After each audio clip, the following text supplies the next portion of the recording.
मुख्यमंत्री एकनाथ शिंदे छत्रपती संभाजीनगर दौऱ्यावर सिल्लोड शहरात लाडकी बहीण मेळाव्याचं आयोजन।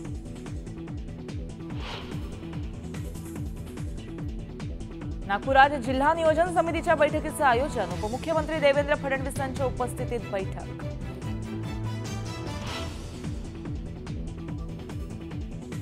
उपमुख्यमंत्री अजित पवार नाशिक दौऱ्यावर। नाशिकच्या कळवण इथं अजितदादांच्या हस्ते विविध विकास कामांचं उद्घाटन तर महिला मेळाव्याचं देखील आयोजन।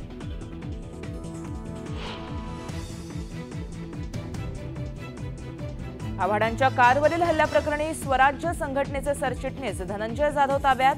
पुणे क्राईम ब्रांचची कारवाई।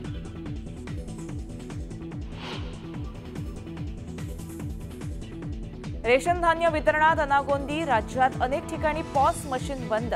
लाखो लोकांना होणार रेशन धान्य पुरवठा विस्कळीत।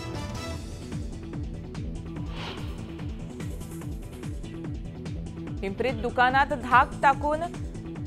धाड टाकून बनावट सौंदर्य प्रसाधनं जप्त। 27 लाखांचा मुद्देमाल हस्तगत। दुकान मालकावरही गुन्हा दाखल।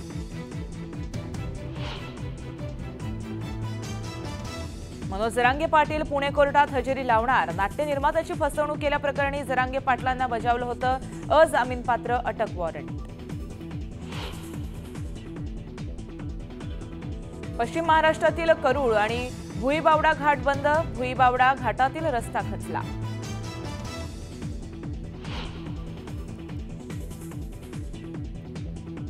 ऑलिम्पिकमध्ये ब्रॉन्झ मेडल जिंकणाऱ्या स्वप्नील कुसळेला राज्याकडून 1 कोटींचं बक्षीस जाहीर। मुख्यमंत्री शिंदे आणि फडणवीसांनी दूरध्वनीवरून केलं कुसळेंचं अभिनंदन।